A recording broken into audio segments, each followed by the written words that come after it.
नजर सीधी अगर हो उनकी, बना देते रंग को राजा। हो जाए अगर तिरछी तो शुरू हो जाती भक्तों पर विपत्तियों की सघन छाया। ऐसे सूर्य पुत्र यमुना जी के भाई, हनुमान जी के परम मित्र शनिदेव जी को कोटि कोटि नमन करते हैं। प्रियश्रोताओं, आज शनिवार के दिन सुनिए शनिदेव की व्रत कथा। कथा को पूरा सुनकर कमेंट बॉक्स में शनिदेव की जय जरूर लिखिएगा। पौराणिक कथा के अनुसार एक बार स्वर्गलोक में सबसे बड़ा कौन, इस प्रश्न पर सभी 9 ग्रहों में वाद विवाद हो गया। सभी ग्रह एक दूसरे से कहने लगे कि मैं सबसे बड़ा, और इस पर विवाद इतना बढ़ गया कि परस्पर भयंकर युद्ध की स्थिति जैसी बन गई। कोई हल ना निकलता देखकर सभी 9 ग्रहों के देवता देवराज इंद्र के पास जा पहुंचे और कहने लगे, हे देवराज, अब तो आपको ही निर्णय करना होगा कि हम में से सबसे बड़ा कौन है। देवताओं का प्रश्न सुनकर देवराज इंद्र भी उलझन में पड़ गए। तब देवराज इंद्र कहने लगे, हे नवग्रहों, आपके प्रश्न ने तो मुझे भी उलझन में डाल दिया है।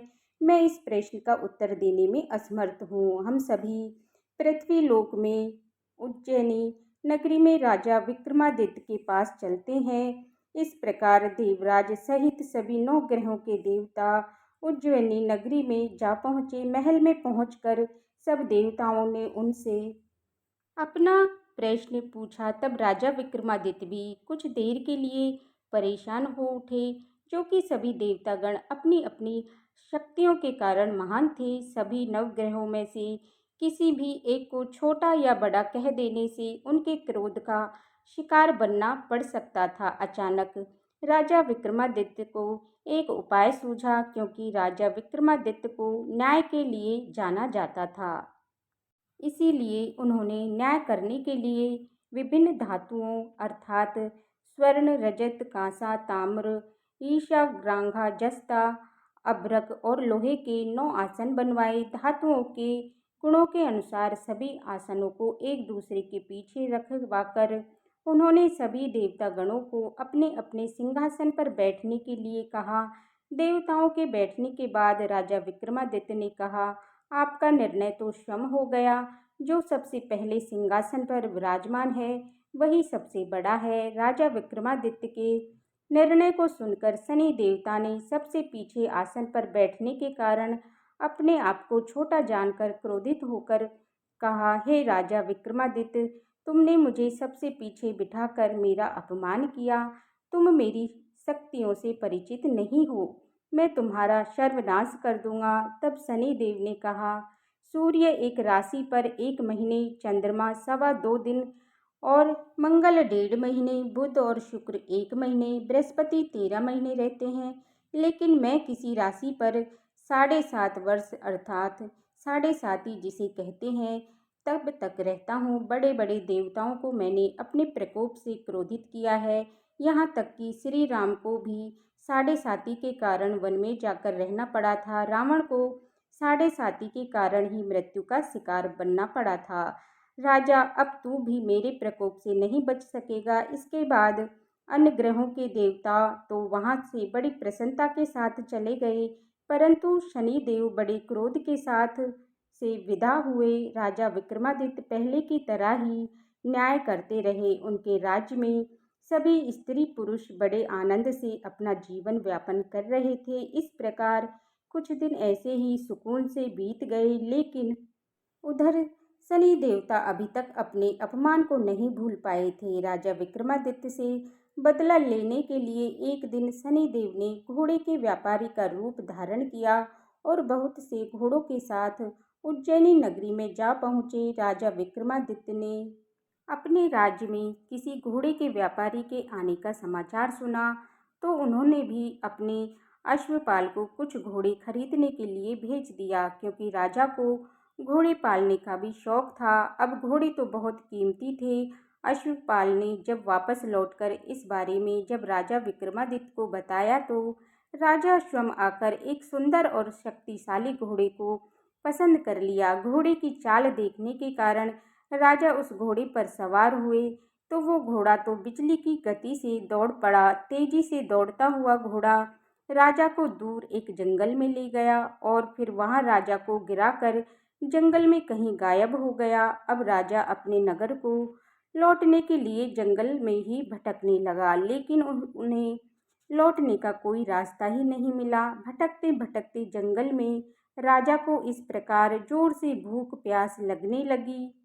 काफी दूर तक भटकने के बाद आखिरकार राजा को एक चरवाहा मिल गया। राजा ने उससे पानी मांगा। पानी पीकर राजा ने उस चरवाहे को अपनी अंगूठी दे दी। फिर उससे रास्ता पूछकर वह जंगल से निकलकर पास के ही एक नगर में जा पहुंचा। अब राजा विक्रमादित्य ने एक सेठ की दुकान पर बैठकर कुछ देर तक तो आराम किया और उस सेठ से राजन ने बातचीत की। राजा के बारे में पूछा तो राजा ने बताया कि मैं उज्जैनी नगरी से आया हूँ। राजा के कुछ देर दुकान पर बैठने से अब सेठ जी को बहुत बिक्री हुई। सेठ जी ने राजा को बड़ा भाग्यवान समझा। इन्हीं के कारण आज मेरी दुकान में सबसे ज़्यादा बिक्री हुई है। तो उन्हें खुश होकर राजा को अपने घर पर भोजन के लिए आमंत्रित कर दिया और उन्हें अपने घर ले गए। सेठ जी के घर में एक हार खूंटी पर लटका हुआ था। राजा को उस कमरे में छोड़कर सेठ कुछ देर के लिए बाहर चला गया। तभी एक आश्चर्यजनक एक घटना घटित हुई। राजा विक्रमादित्य के देखते ही देखते सोने के उस हार को खूंटी ने निगल लिया। वापस लौटकर सेठ ने देखा कि हार तो वहां पर था ही नहीं, हार तो गायब देखा। तो चोरी का संदेह राजा पर किया, क्योंकि उस कमरे में राजा ही अकेला बैठा था। तब सेठ ने अपने नौकर से कहा कि इस परदेसी को रस्सियों से बांधकर नगर के राजा के पास ले चलो।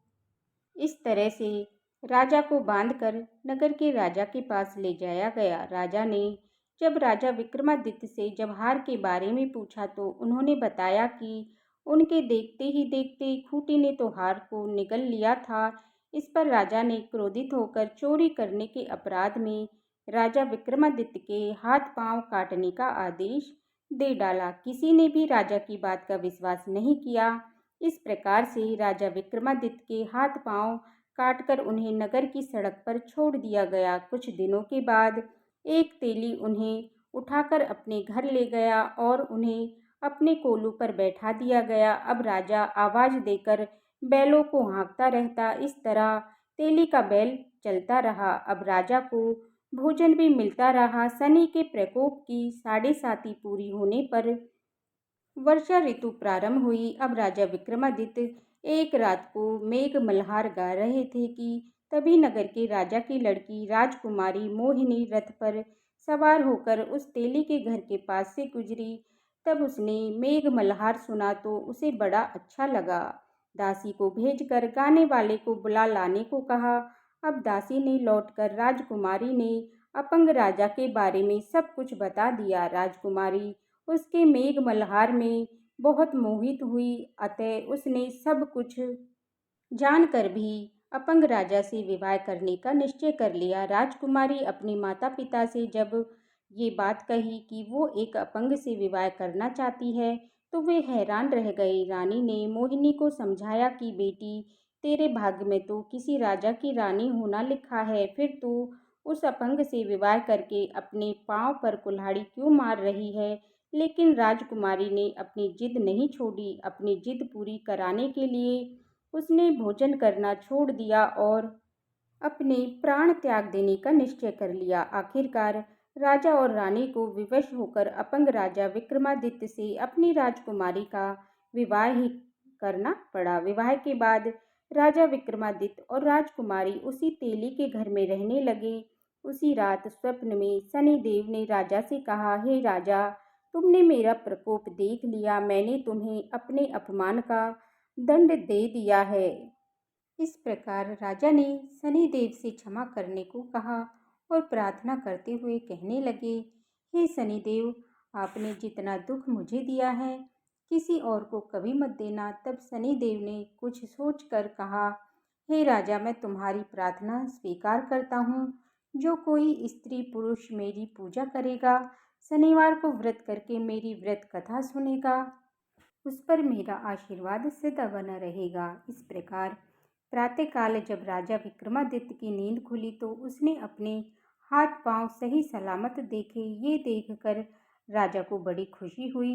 उसने मन ही मन शनिदेव को प्रणाम किया। राजकुमारी भी राजा के हाथ पांव सही सलामत देखकर आश्चर्य में डूब गई।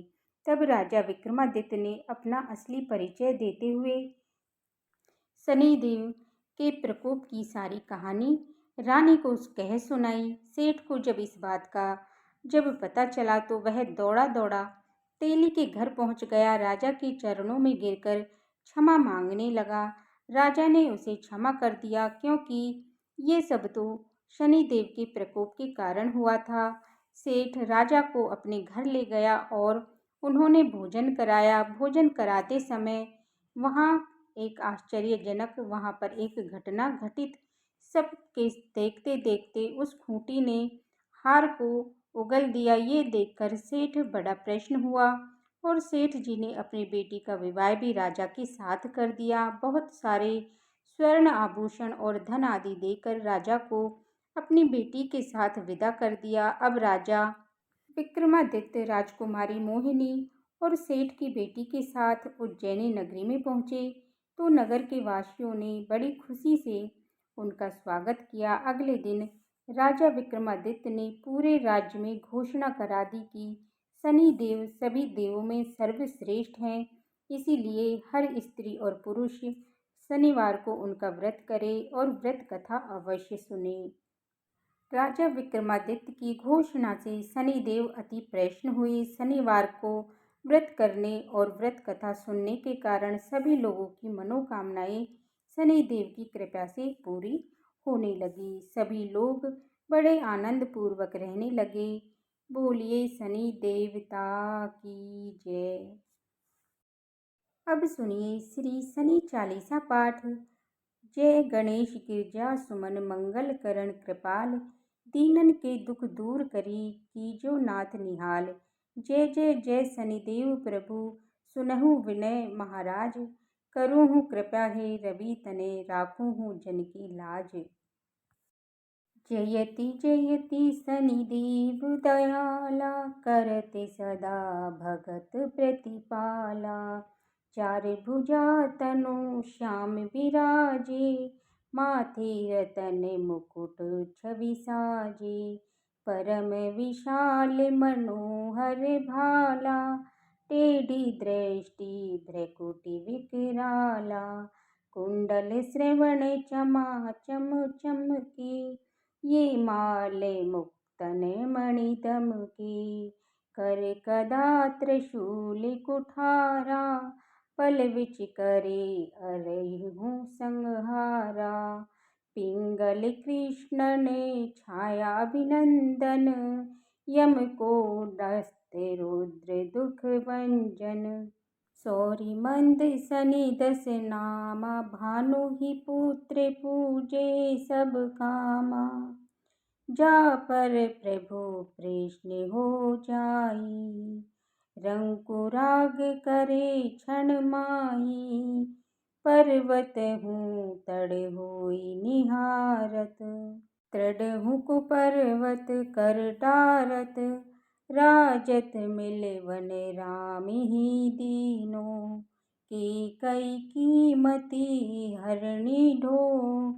वन हूँ मृग कपट दिखाई, मातु जानकी करी चुराई। लखनई शक्ति विकट कर डारा, मची कातल में हाहाकारा।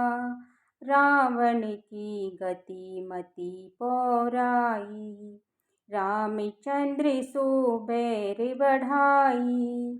दियो कीत करी कंचन लंका, भजी बजरंगे वीर की डंका। निर्विक्रम पर तू ही पर धारा, चित्र मयूर निगली की हारा। हारे नौ लखा लागयो चोरी, हाथ पैर डरवायो तोरी।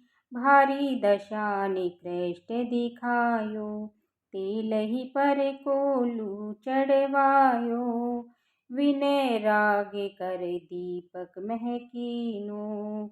तब प्रश्न है प्रभु सुख दीनो, हरिश्चंद्र ने निपनार बिकानी, आप ही भरे डोगर हर पानी। ऐसे नल पर दशा सिरानी, गूंजी मींद कूदे गई पानी। श्री शंकर ही कियो जही जब जानी, पार्वती को सती कराई। कनक बिनोकत ही करीसा, नद उड़ गयो गोरी सत सीता। पांडव पे है दशा तुम्हारी, बजी द्रौपदी होते उधारी। कौरव के भी गति मत मारो, युद्ध महाभारत कर दायो।